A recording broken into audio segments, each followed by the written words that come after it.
These pictures show the extent of the devastation. Thousands of tons of metal and concrete came crashing down, burying hundreds of workers.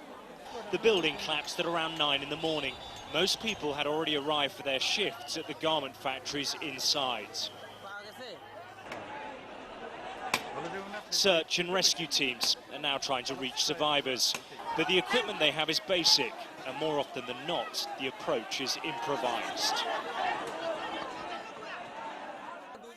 Victims who've been pinned down by the debris have been heard calling out through the choking cement dust for water. But with every hour that passes, this depressingly becomes more of a recovery operation. Many bodies have now been pulled from the rubble. Many more are expected. Families of the missing are gathering at the site waiting for news. This is becoming a place of grief. My wife came to the factory this morning. After hearing that the building had collapsed, I rushed here to look for her, but I haven't been able to find her.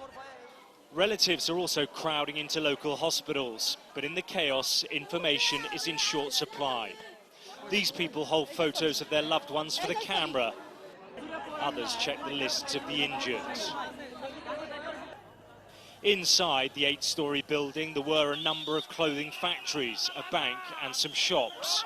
According to local reports, severe structural cracks were detected the day before, but despite warnings that the building was unsafe, the factory owners forced their staff to keep working.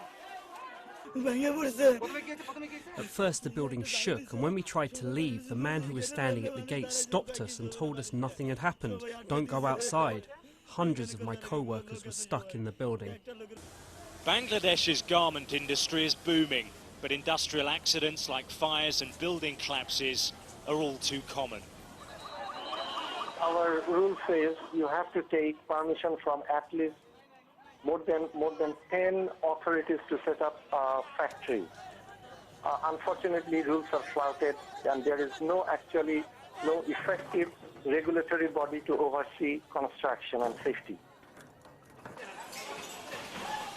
The government is trying to improve safety standards, but after this latest tragedy, there's little evidence it's working.